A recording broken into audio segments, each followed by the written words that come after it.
Hi friends, வாங்க friends, இன்றைக்கி என்னோடய ஸ்டைலில் தக்காளி சாப்பாடு எப்படி செய்யுதுன்னு பார்க்கலாம். என் பொண்ணோட லஞ்ச் பாக்ஸுக்கு ஃபஸ்ட்டு குக்கரை வச்சு எண்ணெய், கருவேல், டம்பருக்கு அப்புறம் பட்டை, லவங்க, ஏலக்காய் தாளித்து வெங்காயம், பச்சை மிளகாய், கருவேப்பிலை அதில் போட்டு நல்லா வதக்கி அப்புறம் கொஞ்சோண்டு இஞ்சி பூண்டு பேஸ்ட் போட்டுக்கோங்க ஃப்ரெண்ட்ஸ்.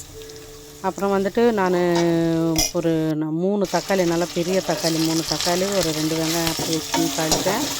அப்புறம் இஞ்சி பூண்டு பேஸ்ட்டு போட்ட உடனே அப்புறம் நம்ம கட் பண்ணி வச்சுருக்கிற அந்த தக்காளியும் போட்டுட்டு அப்புறம் அதில் கொஞ்சம் உப்பு,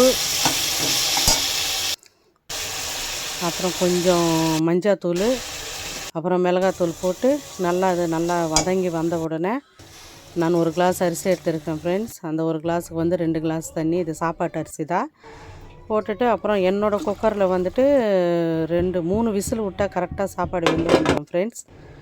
அப்புறம் நான் ஒரு 3 விசில் விட்டு எடுத்தேன்.